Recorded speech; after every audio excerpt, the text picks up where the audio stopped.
Friends, നമുക്ക് അപ്പം അല്ലെങ്കിൽ ആപ്പത്തിന് അരയ്ക്കാം. അതിലേക്ക് വേണ്ടിയുള്ള ഇൻഗ്രീഡിയൻസ് ആണിത്.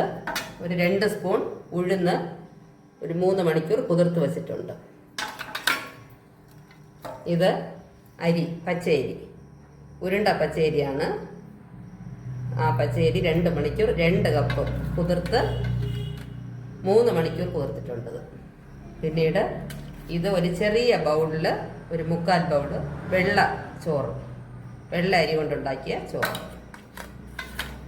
ഇത് ഒരു 3/4 തേങ്ങയുണ്ട്. ഒരു തേങ്ങയുടെ ഞാനിങ്ങനെ അമിഴ്ത്തി വച്ചിരിക്കുകയാണ്. അധികം വിളയാത്ത നല്ല പച്ച തേങ്ങയാണ്.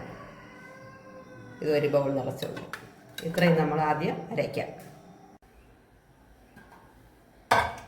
ഇത് ഞാനിപ്പോൾ ഇഡ്ഡലിക്ക് അരച്ചെടുത്ത ഗ്രൈൻഡറാണ്. അതിലാണ് ഇടാൻ പോകുന്നത്. ആദ്യം ഉഴുന്നിടാം.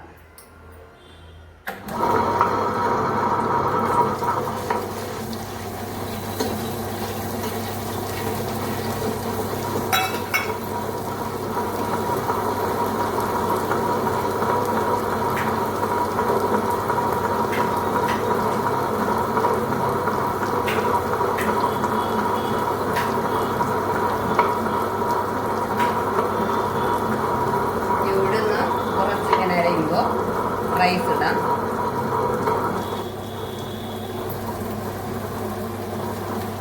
തേങ്ങ വെള്ളം ഉണ്ടെങ്കിൽ തേങ്ങ വെള്ളം വെച്ചരയ്ക്കാം. ഇല്ലെന്നുണ്ടെങ്കിൽ സാധാരണ വെള്ളം കുറേശ്ശായിട്ട് ഒഴിച്ചാൽ മതി.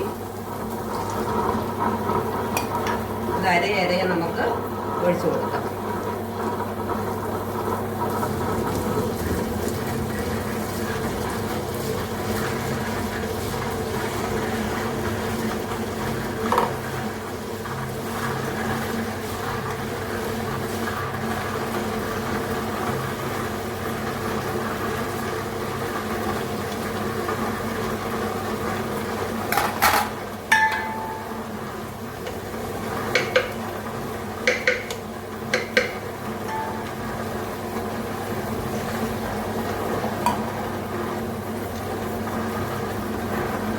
എന്നിട്ട് തേങ്ങ,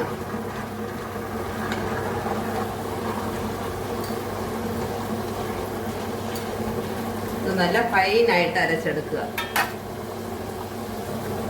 വെള്ളം ആവശ്യത്തിന് ഒഴിച്ചൊഴിച്ച് അരയ്ക്കാം.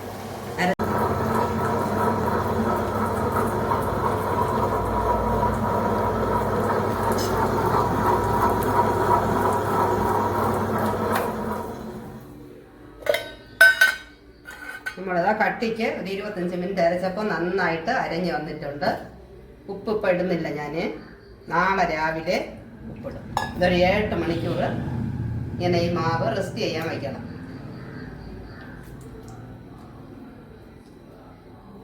ബാക്കി നാളെ രാവിലെ കാണാം. ഫ്രണ്ട്സ്, നമ്മൾ ഇന്നലെ രാത്രി അരച്ച് വെച്ച മാവാണിത്. അപ്പത്തിന് 7-8 മണിക്കൂർ കഴിഞ്ഞു. നോക്കാം, നന്നായിട്ട് പൊങ്ങി വന്നിട്ടുണ്ട്. ഇനി ഇത് ചുടുന്നതിൻ്റെ അരമണിക്കൂർ മുമ്പ് നമുക്കിതിൻ്റെ ഉപ്പിടാം. എപ്പോഴും ഉപ്പ് നമ്മുടെ ഇതിനെ ഒന്ന് ഇളക്കി നോക്കിയിട്ട് ഉപ്പിടുക. ഇതിൻ്റെ അപ്പോഴേ അതിൻ്റെ കറക്റ്റ് ക്വാണ്ടിറ്റി അറിയാൻ പറ്റത്തുള്ളൂ.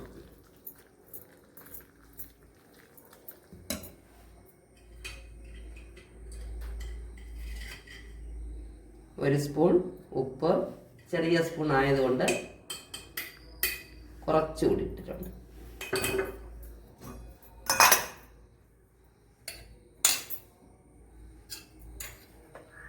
ഒരു സ്പൂൺ പഞ്ചസാര.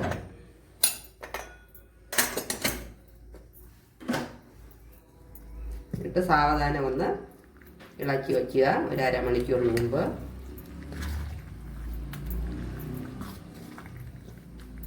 ഇതിൽ വെള്ളം കറക്റ്റായിട്ടുണ്ട് ഇല്ല കുറവാണെന്ന് തോന്നിക്കഴിഞ്ഞാൽ ഒന്നുകിൽ നിങ്ങൾക്ക് തേങ്ങാപ്പാൽ ഒഴിക്കാം. തേങ്ങാപ്പാൽ ഇല്ല എന്നുണ്ടെങ്കിൽ സാധാ വെള്ളം കുറച്ച് ചേർത്താൽ മതി.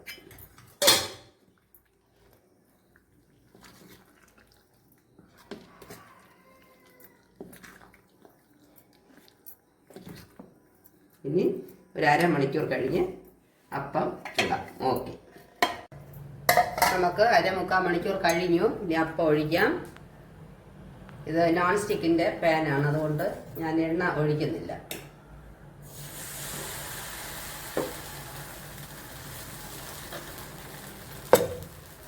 മാവ് ഒഴിച്ചിട്ട് 1 സെക്കൻഡ് നിർത്തി പരത്തുക.